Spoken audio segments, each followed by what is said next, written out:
So welcome everyone to today's seminar. I hope you're all well. Today we're concluding single raise pot button versus big blind series. So I've prepared a nice little something for you guys. And yeah, we're gonna review some of the things that we've learned. Okay, so let's remember what we said about flop in position. So I'm gonna go through flop in position, flop out of position, and so on and so forth, starting with flop in position. Here, this is the big blind defending range on the right. And in fact, can you guys see my mouse actually? I can use a laser as well. Oh, that's cool. Okay. So you guys should be able to see the laser. So yeah, this is a big blind defending range, 2.5x open at 500 zoom. And this is what's going to be relevant for our decisions. So because we are definitely able to identify a very notable range asymmetry. In fact, we need to use this exact knowledge to understand which flops are benefiting in position or out of position, right? We've been going through this mainly looking at the barreling sequence, and that's what we will be doing today as well. So which flops are benefiting in position, out of position more. The high card boards, as you probably know, we went through that already. I don't know how many of you guys have watched the previous sessions, but the high card boards are great for in position. And that's because, as you can see here in the green circle, the high cards are lacking from out of position's range. So he doesn't have aces, kings, queens, jacks, tens. He doesn't have all those suited broadways. So when a flop like king 10-4 rainbow hits, he's going to be lacking a lot of strong hands on that board, whereas in position has those hands. The lower connected boards are great for out of position, something like 6-5-4 two-tone is pretty nice, and that's because in the second circle we can see that in position has these hands in his range, which out of the other way around, out of position has these hands in his range, and in position is lacking those. Okay, so that being said, moving on to the actual strategy that we want to employ on the flop as in position. And I told you guys that there's a lot of benefit in playing a simplified strategy, because you're going to have range awareness as a huge benefit. You're just going to know exactly what your range looks like on the turn. It's going to be easier to execute as well. So you're going to be making less mistakes, if any, and the expected value difference is going to be negligible, completely negligible. In fact, and you can believe me, I ran a lot of sims, completely negligible for the most part if you simplify in a way that is reasonable. Okay, so in order to do that, we want to look towards finding range bets or range checks. I guess what I would start doing for most players, right? So finding range bets or range checks could still be a very valid strategy at higher stakes. Like, I sometimes switch around my approach depending on what I feel like doing, but there's definitely times where I'm playing and I'm thinking like, okay, today I'm going to play a very simple game. We're just going to be doing a bunch of range betting or range checking. So we do that by utilizing these asymmetries that we talked about, and we can identify boards that hit us really well, and those boards will be range bets, and those boards which hit him very well and us not, those will be range checks. So yeah, there's this very, very stark simplification of, if you look at a Pio sim and we want to bet more than 15% of the time, then we just range bet this board for small sizing, by the way. Like 33% seems good, and vice versa, range checking with a higher check frequency than 50%. Now, yeah, it's possible if you look at individual sims that there will be some EV losses, but across the board, I think it will be very little. Plus, the added benefit of having a high checking frequency is that your opponent is probably going to make a lot of mistakes in the check line. So yeah, I don't want to be held accountable for you losing pots when you do this stuff. So, and I'm not somebody who necessarily range checks when I have a higher check frequency than 50%. So take this in a sense with a grain of salt, but I did run sims in the past and my students ran sims, and we all think that this is a valid strategy. So up to you. I would probably suggest you to do that. And I have a bunch of different kinds of clients and students, and the students of which I have action of, who are playing like 100 NL, 200 NL kind of stakes, I tell them to do that. So I think it's good. Okay, then versus check raise. Versus check raise, what's important is you want to usually, so I give you some basic heuristics. Versus check raise, what's important is you want to think about backdoor flushes, straights, and high card value, right? So a lot of your ace highs are going to be good in terms of showdown value versus their check raising range. So you could potentially consider them, but mainly versus when you bet small and he raises and they have a reasonable raising frequency, you want to defend the high cards with backdoors. You want to defend the just high cards with backdoors and all the hands that are strong, obviously. And this changes once the board gets more wet, once the board gets more dynamic. His raises will all have a lot more equity. This means that your defense will also need more equity, and therefore you might want to tighten up that range. Okay. Yeah, and lastly, you should, I'm kind of advertising to you here, but it doesn't really matter which solver you use. You use your sims, gain intuition, make sure to run the sims properly. So moving on to flop out of position. So this is the King 10-4 rainbow example. I think this was on the first slide I forgot to mention. Today, all the example screenshots are going to be used from the King 10-4 rainbow board, big blind first button. So versus the bet, we want to continue most pairs, pretty much all pairs on most boards. Sometimes when there's a board like Jack 10-9 two-tone, you don't want to continue pocket deuces. Or if it's like Jack 10-9 monotone, you probably don't want to continue pocket deuces without the flush draw. So, I hope that you can identify these spots, but for most boards, you are going to continue all pairs. Then backdoor draws and ace highs are defense dependent on the board.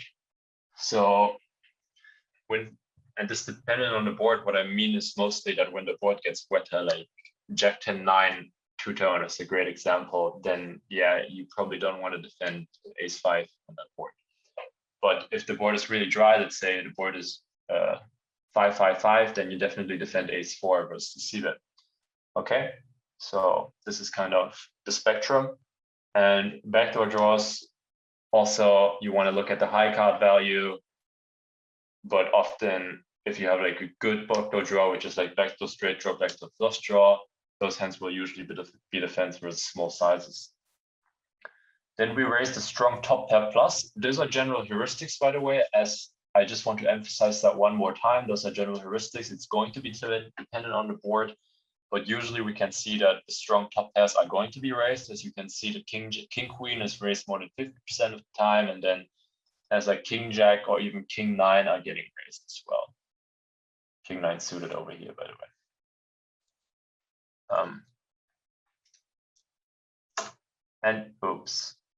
And then you gain intuition about bluffing ranges and merged ranges, just through studying sims.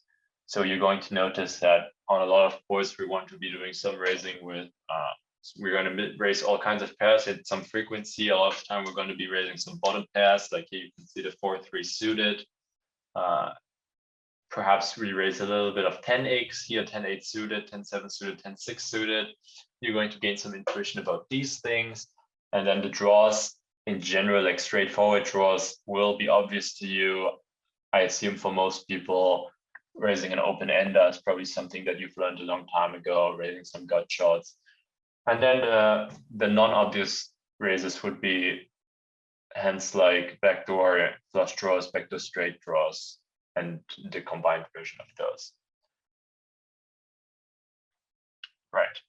And worth adding is the defense versus biggest sizes. So versus bigger sizes, and this is something that I'll leave up to you to study in depth. In fact, I stressed in the previous episodes of the series that I want to teach you.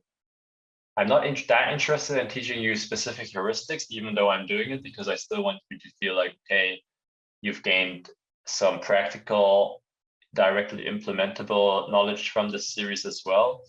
But ultimately, the goal is to help you study these spots yourself, to help you identify what you can look for, and so on and so forth. I talk about this more in the previous episodes. In this episode, it's going to be more heuristic based, but I hope you take that with you. And so in terms of defense versus the bigger sizes, well, it's obvious that we want to be tightening up. We perhaps don't want to be raising as much because our opponent's range tends to be stronger. And the hands that we want to be raising also want to be stronger. And the exact differences is something for you to study, and you can compare them. You can compare the response between smaller size raises and bigger size raises. So not the raise size itself, but the response versus smaller sizes and bigger sizes. Yeah. Another thing that I can add here is that versus in terms of raise sizes and simplification, you guys probably would all benefit from only employing one raise size, whether that's going to be 50% or 66% or 75% is kind of up to your own discretion. But I don't think that you will actually gain a lot of expected value if you have two raise sizes, and it might just complicate things for you. So up to you to decide that. I talk a little bit, perhaps I'm going to make an extra video about this whole sizing pool stuff that I talk about in the bundle. And but I do talk about it a lot. So I think most of you should be familiar with what I mean with choosing your sizing pool and which sizes you want to pick out of those. But there are different approaches as well. So you could pick your raise size dependent on the board, or you could have preset like a raise size that you want to use. The former is maybe more accurate in terms of capturing the most, but I think a lot of people are just lying to themselves when they think that they can pull that off in a consistent way. Okay, next spot, turn in position after check call. So this is the barreling hotness chart, the run out hotness chart after check call, and how we want to continue. And yeah, let's talk about overbets first. I think this is the part that was probably one of the most interesting things for you guys in the previous, I think this was the second episode. How do we overbet? And yeah, we want to overbet most often on cards that do not improve our opponent's range significantly. There's this misconception, I think, in advanced applications of for no limit hold'em or something, the new Janda book. I think there was this misconception of the turn card having to be a neutral. That's a general misconception. It doesn't have to be neutral. It just has to be. It just shouldn't improve our opponent's range significantly. That's it. And the reason for it, you should be able to understand based on all the stuff that I taught you before.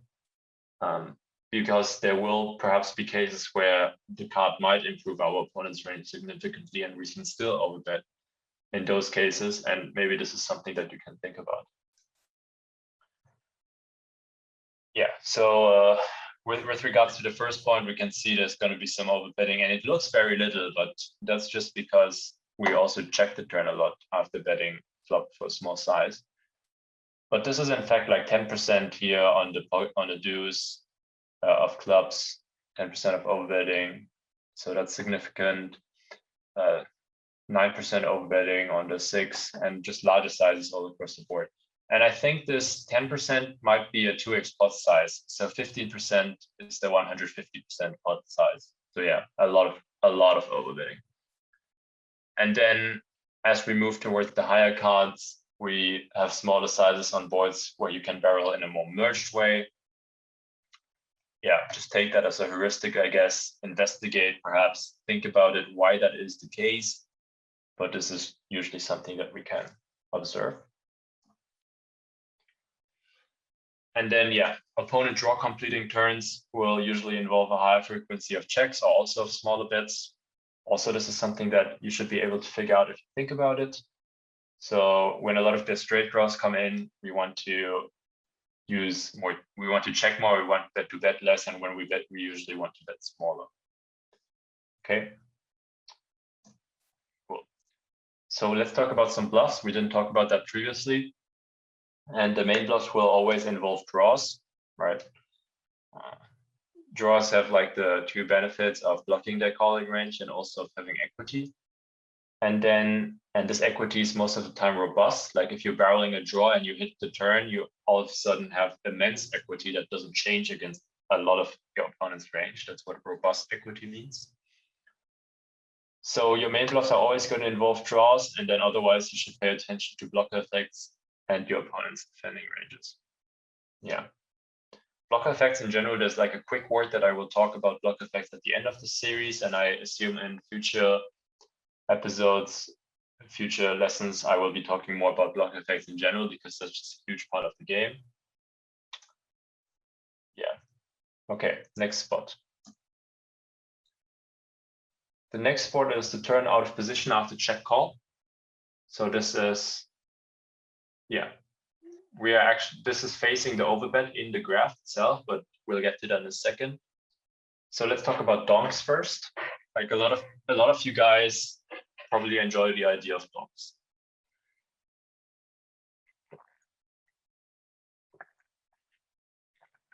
And I enjoy the idea of donking as well. It's kind of a funny thing to do. It feels like you're messing with the opponent a bit. But the truth is you're probably not. And another truth is that you're probably just getting raised a lot and then you don't know what to do anymore.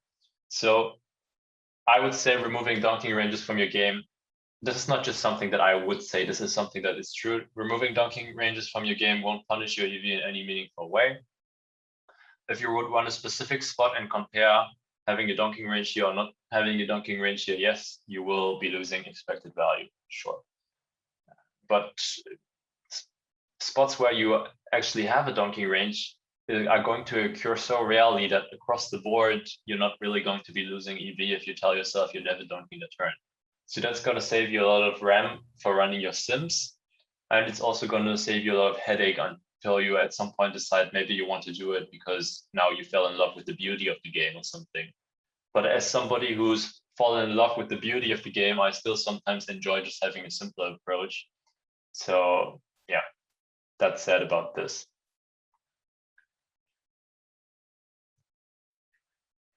So facing barrels now, you will have to study grids again, mainly, I would say, to gain intuition about defending strategies. That makes sense. All of these things, you can actually gain a mathematical understanding, and you start with mandatory defense frequencies, but you kind of have to figure out how that changes based on equities and based on the fact that there are streets left to play. This is some pretty advanced and pretty complicated theoretical stuff that I just don't see the point in going into deeply about this. I have studied these things in the past and I went into it and it was interesting, but at the end of the day, when you play, you mainly do it based on intuition. So that might help a little bit, but for the most part, I would say when you study grids and look at defending ranges on previous streets, that's how you gain the most kind of information about how you're supposed to play these spots. Okay.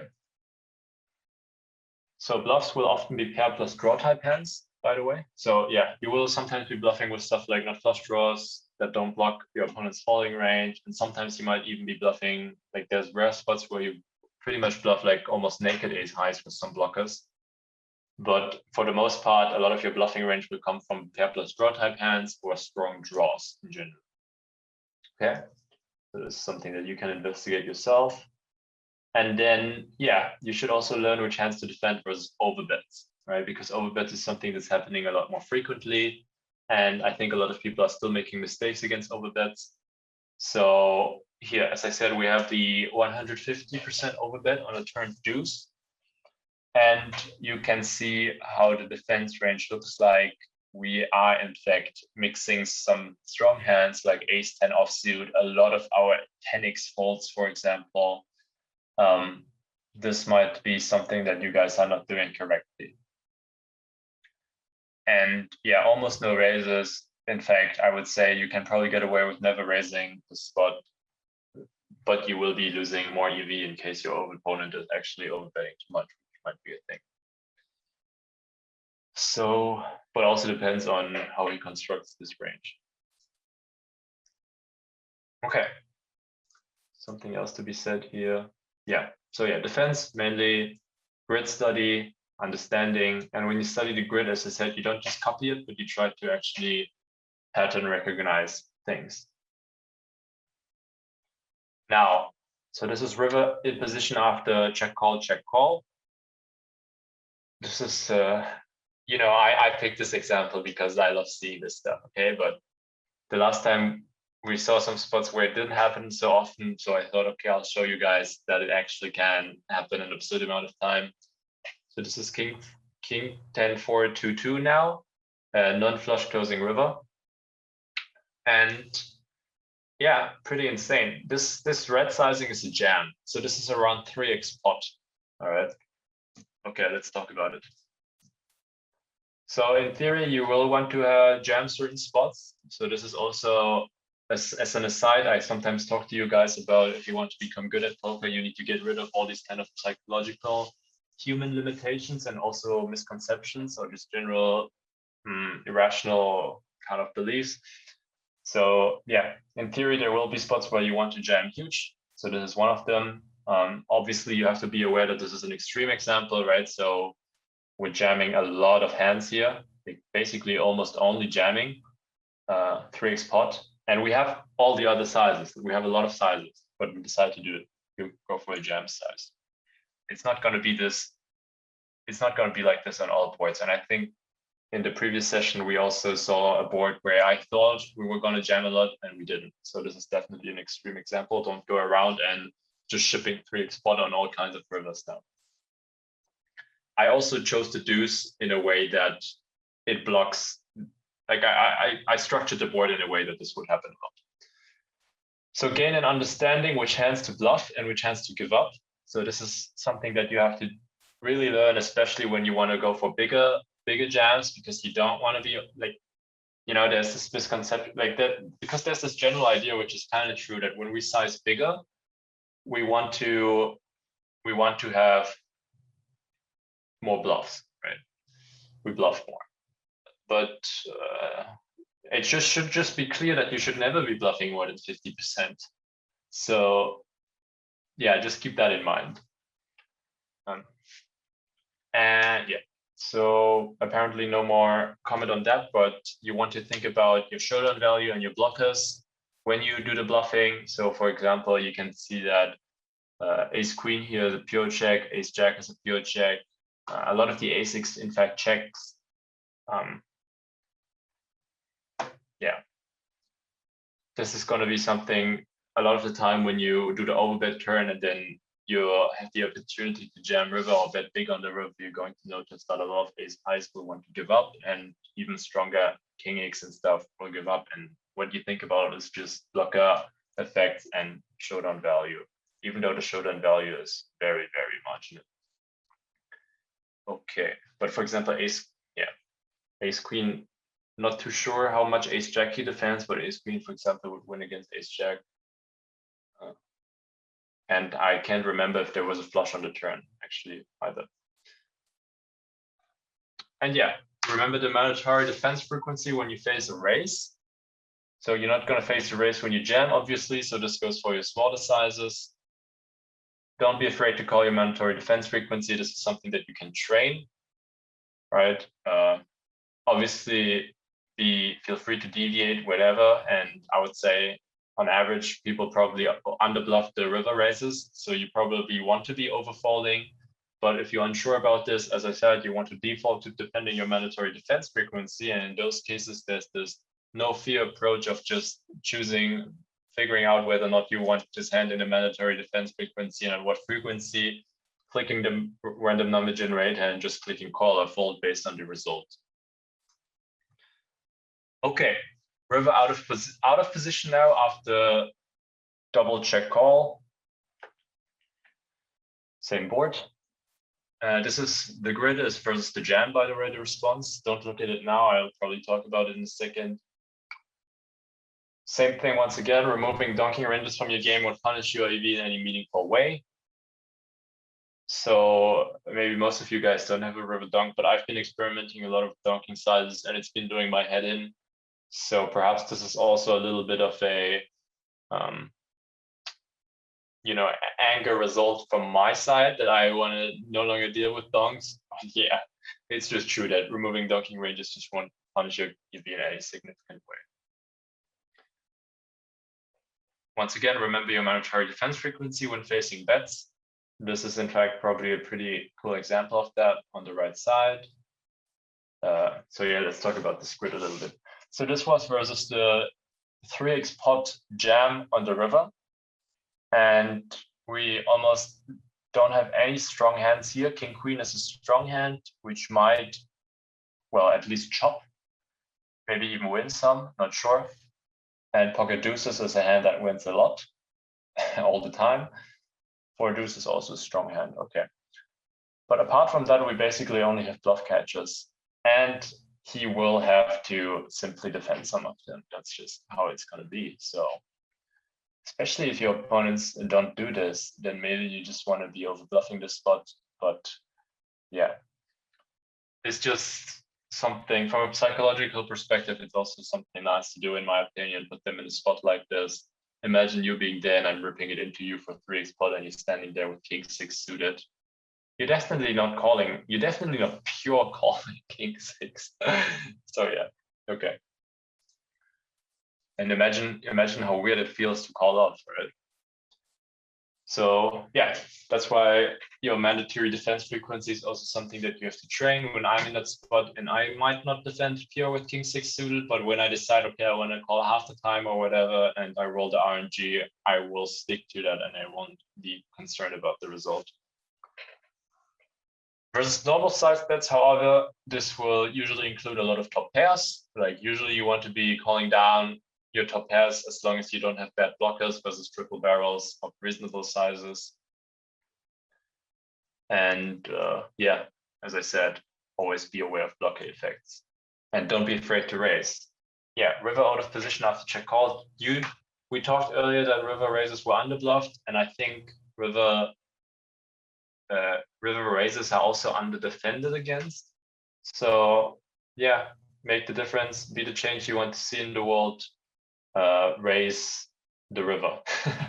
Yeah, raise the river more, especially if people are under defending against it. You might be printing by overdoing it with bluffs, but yeah, don't be afraid to raise the river. Sometimes you probably, a lot of you guys probably don't raise the river thin enough as well. So this is also something that you can investigate in the grids. Okay, that was a pretty quick go through of all of these things. Now we're talking about a little bit of other considerations. So once again, I think I stressed this a lot, but we want to use solvers to understand. Like we want to use solvers to understand to play a better game. We want you use solvers to understand why our strategy isn't good and can be improved. And we want to use solvers to understand why their strategy is so damn good. But we don't want to copy. So as I said, there's this example of people, man, it happens a lot. There's people playing a hand and then it happened. I was at a boot camp with some students and there were like examples where initially they would play a hand and I'd want to know if they'd want to know if they played it well or not. They just open the sim and figure that Pio also does it at some frequency and then just kind of never look at the hand again. That's not what you want to be doing. So yeah, watch the previous seminars to watch me explain how to go about that. This one is just a conclusion that the specifics, just a conclusion. Yeah, okay, ignore the sentence. So what my point is that the previous lessons of this series, I talk more about trying to understand specific effects and how you should investigate them. Go watch those if you want to find out about that. So yeah, do not be afraid to deviate if you have a good reason to. So as I said, our primary goal is to make money in this game. So we talk about balanced ranges and we talk about defending our mandatory defense frequency, but at the end of the day, these are just good strategies to use in uncertain scenarios. If you can make more certain reads about your opponent's tendencies, then by all means go and deviate.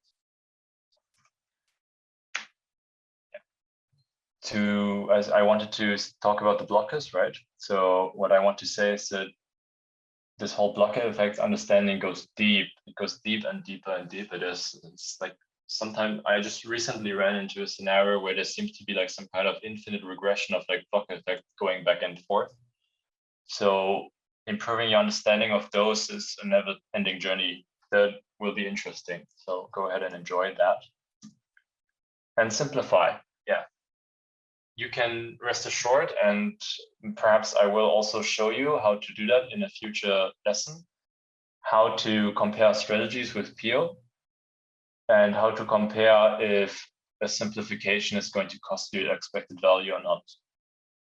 But even without you doing it, you can take my word that a lot of simplifications, especially the ones that I've been teaching you, they barely cost any EV, even against a perfect opponent. So yeah, go ahead and simplify, make it easier for your mind, play simplified strategies, know when to play simplified strategies and know when to up the complexity, and you're going to be successful in this endeavor.